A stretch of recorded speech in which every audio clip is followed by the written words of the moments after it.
Hello, everyone. Coming from the media briefing room at Churchill Downs, I'm Dominique Yates, joined alongside Jason Frakes of the Courier Journal. Just an hour after we live streamed the press conference that you saw with trainer Richard Mandela and the veterinarian Foster Winthrop about the news of Omaha Beach being scratched from the Kentucky Derby due to an entrapped epiglottis, a throat condition. And Jason, can you kind of explain a little bit about what this exactly is, because it's not a life-threatening throat condition by no means, but it is something that will require surgery.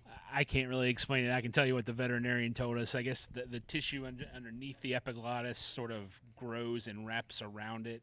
It keeps the epiglottis, I guess, from trapping food from going down the wrong way. And I don't know that the horse is in a lot of discomfort, but the way Richard Mandela said it, that it's not something he'd feel the first quarter mile of the race, but coming for home. And I think the veterinarian said it maybe cost about a third of your breathing. So that's something coming down the stretch that Omaha Beach definitely would have felt it.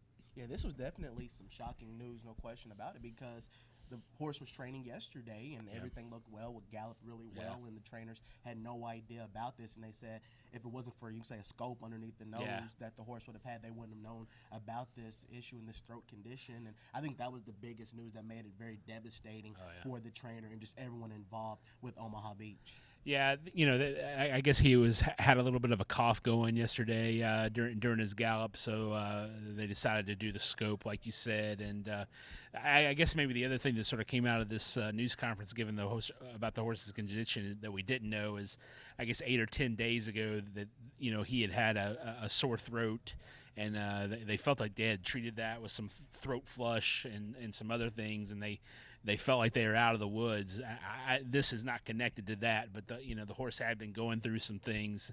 They thought they were out of the clear, and then this crops up again yesterday. Yes, and you can say just a little bit of bad luck for Richard Mandela. Has never won a Kentucky Derby. He had the favorite going into Saturday's race, and he said it almost was too perfect going into it because of how well the horse was training and how it looked on the track. And they were dealing with, you could say, all the other issues, but they still were able to take advantage. And like I said, was the favorite. And then this news happened, so you can just say just a case of bad luck for Richard Mandela. Yeah, definitely bad luck. And as he said, I think he's been in this business for 45 years, and he's seen this movie. His quote was, "I've seen this movie before, and now I'm starring in it." And so it's got to be tough because, like you said, he's never won the Derby. He had the horse to get it done this year, and it's these sort of things happen probably every day, every week in horse racing. You don't hear about them, but when they happen, 3 days before the Kentucky Derby, it's incredible news. Yes. As far as Omaha Beach, this will require surgery,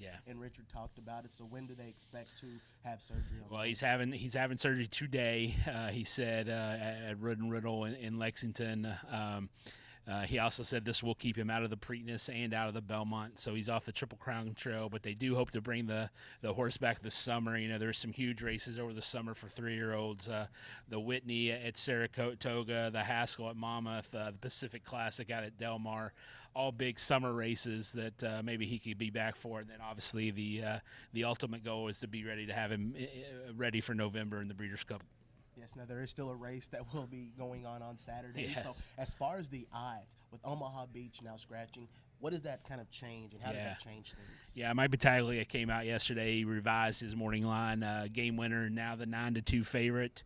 Improbable and Roadster are co-second choices at 5-1. And what do those three horses have in common? They're all trained by Bob Baffert. So back on top, and, Bob kind of downplayed the significance. He said, he likes his three horses. I don't know that he believes he has the three best horses in this race, but we'll find out on Saturday. He has a loaded deck, and he's going to, for that 6th Derby victory that would tie Ben Jones for the most all time. So he definitely has a strong hand for this race. Yeah, there's a lot of storylines, and that is definitely a big one because of Omaha Beach scratching. But the other thing that you have to keep an eye on, there is another horse that could potentially be in question. What is the status, and what can you update us that? Yeah, High Call did not go out to the track for training this morning, which obviously raised a lot of eyebrows. And we talked briefly with Kieran McLaughlin, his trainer, and he has an abscess in his left front foot. which is not a big deal, but it is a big deal when you're 2 days out from the Derby. So Kieran said their plan is to treat it, soak it, do everything they can, and they will make a decision Friday morning on whether he will scratch from the race or not. That will be based on pretty much if they can get him out to the track Friday morning, train him, and he's no longer sore, he will run Saturday. If he's sore, they're going to scratch him. Yeah, so definitely a lot of news, and I know you've been covering horse racing for a long time. Have you ever covered any type of situation where the Derby favorite scratches and then there's another horse that is in question? No, I can't remember this much happening in such a short amount of time. I wasn't there, but probably you have to go back to, I'll have another scratching on Belmont Day when he was, 24 hours away from maybe from a chance at winning the Triple Crown. But as far as Derby goes, it's happened before. We've seen scratches. Uncle Mo a few years ago. I'm forgetting another one, but these things happen. But obviously, very significant news here when the favorite goes out. Yeah, so we'll definitely be keeping you covered on everything, every odd, every situation leading up to not only the Kentucky Oaks on Friday, but the Kentucky Derby on Saturday. So be following along with Jason Frakes and everyone at the Courier Journal. We will be keeping you updated. Thank you all for watching this live